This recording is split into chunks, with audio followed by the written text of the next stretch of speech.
আল্লাহ পাকের উপর কতটুকু ভরসা রাখবেন এই লিবিয়ার মানুষটা থেকে শিখেন। সত্য ঘটনা, সত্য কাহিনী। লিবিয়ার এই ভাইটার নাম হলো আমির। উনি হজের যাত্রী। যে কোনো একটা সমস্যার কারণে ওনার এয়ারপোর্টে লেট হয়ে গেছেন, মানে এয়ারপোর্টে তার পাসপোর্ট জনিত বা যে কোনো একটা জনিত সমস্যার কারণে এটা ঠিক করতে করতে তার এয়ারপোর্টে লেট হয়ে গেছেন। এদিকে সমস্ত হজযাত্রী এসে বিমানে বসছেন। বিমানে বসার পরে বিমানের গেট লাগিয়ে দেওয়া হয়েছে।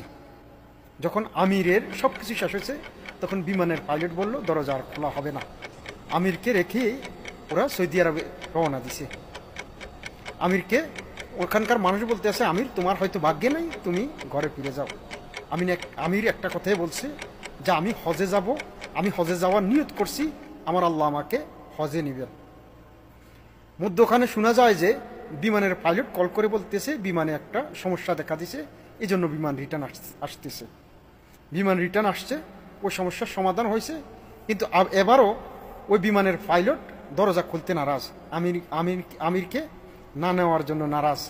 উনি আবারও উড়াল দিচ্ছেন সৌদি আরবের উদ্দেশ্যে। আবার ফোন আসছে যে বিমানে আবার আরেকটা সমস্যা দেখা দিছে, বিমান রিটার্ন আসতেছে। আমির ওখানে অপেক্ষা করতেছে, আবার বিমান রিটার্ন আসছে।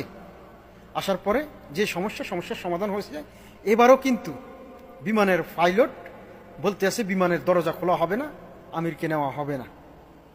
আবার পাইলট আমিরকে রেখে সৌদি আরবের উদ্দেশ্যে রওনা দিছেন। এবার যখন আকাশে উঠছেন তখন আবার ফোন আসছে যে বিমানে আবার সমস্যা দেখা দিছে। তখন ওই পাইলট বলতেছে আমি আমিরকে ছাড়া আর বিমান উঠাবো না।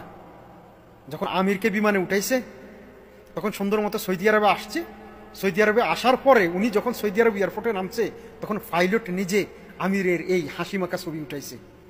দেখেন আল্লাহ পাক কি জিনিস।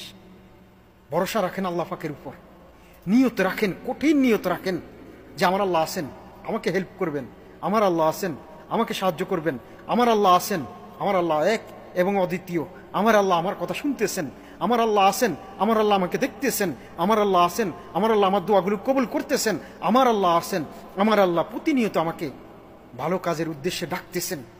নিয়ত রাখেন আল্লাহর উপর, যেই কোনো অবস্থায় নিয়ত রাখেন, আল্লাহর উপর ভরসা রাখেন।